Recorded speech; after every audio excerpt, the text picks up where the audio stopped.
नमस्कार। अब हम लोग पढ़ेंगे कि समेशन ऑफ द सीरीज़ का दूसरा पार्ट, जिसमें आपको दो सीरीज का मिक्सचर मिलेगा। जैसे एक आपको जनरल टर्म जो होगा, इसमें एक ज्योमेट्रिक सीरीज़ होगी और दूसरा वाला जो होगा उसमें कुछ डिफरेंस टर्म्स आएंगे। उदाहरण के लिए एक एग्ज़ाम्पल हम लोग ले लेते हैं। हमें इस सीरीज का एन टर्म का सम निकालना है, जिसमें कि दिया हुआ है 2.2, ये +7.7 × 4 +14 × 8 +23 × 16 एंड 34 × 32। इस टर्म का हमको एन टर्म का सम निकालना है। इसमें जो 2, 4, 8, 16 ये हमें दिख रहा है, ये ज्योमेट्रिक सीरीज है। और इसका अगर हम जनरल टर्म निकालते हैं, 2 की पावर x के पैटर्न में चल रहा है, तो इसको हम लिख सकते हैं 2 टू द पावर x। और इसका हमें जब पहले वाले का निकालना है 2, 7, 14, 23, 34 का, तो इसके लिए हमें एक डिफरेंस टेबल बनाना पड़ेगा। इसके लिए हम डिफरेंस टेबल बनाएंगे। तो डिफरेंस टेबल हमारा कुछ इस तरीके से बनेगा। fx, जिसको आप ux भी बोलते हैं, डेल्टा fx, डेल्टा 2fx। इसमें ये फर्स्ट सीरीज़ की जो वैल्यूज़ है वो लिख लीजिए, 2, 7, 14, 13 एंड सो ऑन। एंड फिर हम इसका फर्स्ट ऑर्डर डिफरेंस निकालेंगे। 7 - 2 5, 14 - 7 7, 23 - 14 ये आपका आएगा 9। अब इस ऑर्डर का डिफरेंस निकालेंगे। 7 - 5 2, 9 - 7 2। अब ये देख रहे हैं कांस्टेंट हो गया, सेकंड ऑर्डर टर्म आपका कांस्टेंट हो गया है। तो हम इसको एक सेकंड ऑर्डर का डिफरेंस इक्वेशन मान के चल सकते हैं, एक फैक्टोरियल पॉलिनोमियल मान के चल सकते हैं। इसको हम लिखेंगे ax factorial notation to bx + c। और a और b और c को हम निकालने की कोशिश करेंगे, इसी टेबल की मदद से निकालेंगे। इस पर हम डेल्टा 2 बार ऑपरेट करते हैं, क्योंकि इसका सेकंड ऑर्डर डिफरेंस कांस्टेंट आया है। तो डेल्टा fx जो होगा, इसका जो इस पर जब डेल्टा ऑपरेट करते हैं हम लोग, तो ये 2x जैसा आएगा। जैसे हम डिफ्रेंशिएट करते हैं ठीक उसी तरीके से आएगा। 2ax लिख देंगे। x का डिफरेंशियल 1 होता है, सेम डेल्टा ऑपरेट करने पर भी 1 आएगा, और ये c का 0 हो जाएगा। और सेकंड ऑर्डर हम जब निकालेंगे डेल्टा 2 करके, तो इस पर हम ऑपरेट करते हैं। x का 1 लिखेंगे, तो यहाँ 1 हो गया। b कांस्टेंट है तो इसका 0 हो गया, और यहाँ पे आ गया आपका 2a। अब हम इसमें फर्स्ट वैल्यू से स्टार्ट करेंगे। x की वैल्यू 1 रखते हैं, x की वैल्यू 1 रखते हैं और डेल्टा 2 से स्टार्ट करते हैं, यानी डेल्टा 2fx यहाँ पे 1 कर दें। तो फर्स्ट वैल्यू जो आ रही है वो हमारी टेबल में वो है 2।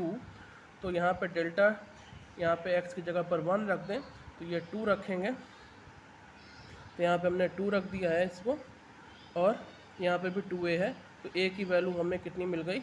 1 मिल गई, 5। अब हम क्या करेंगे, x = 1 रखेंगे और इस वाले इक्वेशन का सहारा लेंगे। x = 1 यहाँ पे हम रख देते हैं, तो डेल्टा f1 आएगा। और यहाँ से इस रो में देखेंगे डेल्टा f1 क्या है आपका? 5 है।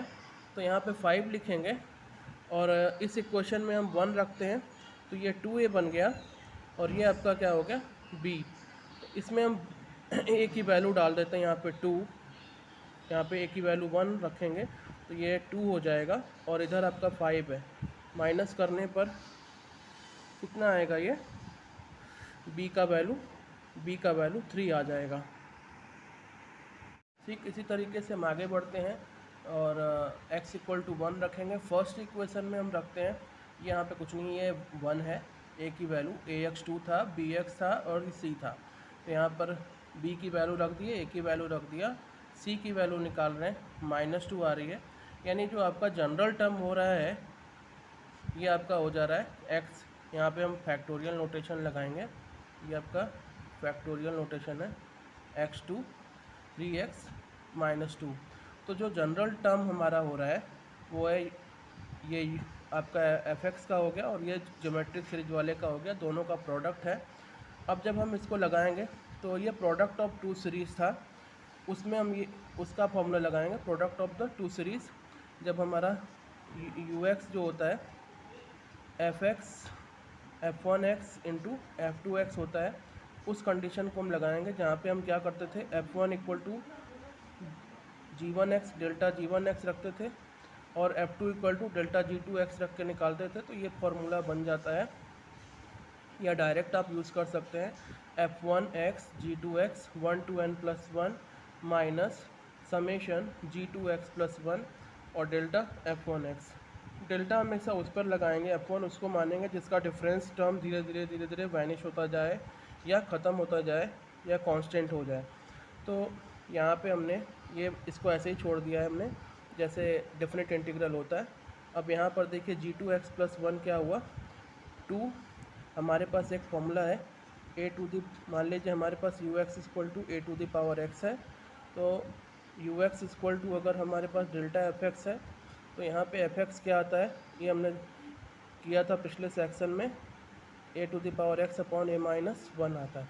इसी से और यहाँ पे हमें रखना है G2x प्लस 1, तो ये कितना आएगा 2 to the power x plus 1। a की जगह पर अगर आप 2 रखेंगे तो ये क्या आएगा 2 to the power x upon 1, और यहाँ G2x प्लस 1 है तो हम यहाँ पे क्या रखेंगे 2 to the power x plus 1 रखेंगे।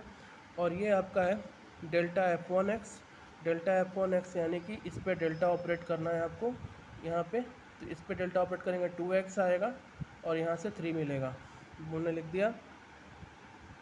अब इसी को हम आगे एक्सटेंड करते जाएंगे, यहाँ से दो आगे बढ़ेंगे, तो ये पहला टर्म ने ऐसे ही छोड़ दिया है, पहला टर्म ऐसे ही छोड़ दिया है, दूसरा टर्म अब यहाँ से इसको हम लिखेंगे वापस से इस टर्म को एक्सपेंड करके F1x G2x ये रखा वैसे का वैसा 1 to n plus 1 minus minus plus हो जाएगा summation 2 to the power x plus 2, क्योंकि G2x प्लस 1 है, G2x यहाँ पर ये है, यहाँ x प्लस 1 करेंगे तो x प्लस 2 होगा, और इसका फिर से डिफरेंशियल लगाएंगे, सॉरी डिफरेंस टर्म लगाएंगे तो यहाँ पर 2 बचेगा, वो 2 लिख दिया, यानी 2 to the power x plus 3 हो गया।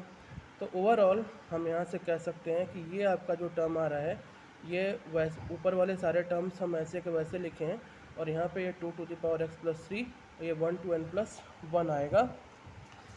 और हम लोग जहाँ तक ये फार्मूला जानते हैं समेशन ऑफ सीरीज़ के लिए, ये समेशन ऑफ सीरीज़ के लिए हम यूज़ करते हैं कि सम ऑफ ux होता है fx 1 to n प्लस 1, ये डेफिनेट इंटीग्रल के लिए तरह से यूज़ होता है माइनस F1।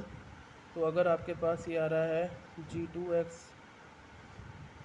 तो ये हमारे पास है 2 की पावर x प्लस 1, तो हम लिखेंगे 2 to the power n plus 2 minus 2 to the power 1 limit रखने के बाद। अब जो पीछे का जो पार्ट था उसको आप ऐसे ही सिंप्लीफाई कर लें और उसकी वैल्यूज़ को निकाल लें, तो आपको पूरा सॉल्यूशन मिल जाएगा।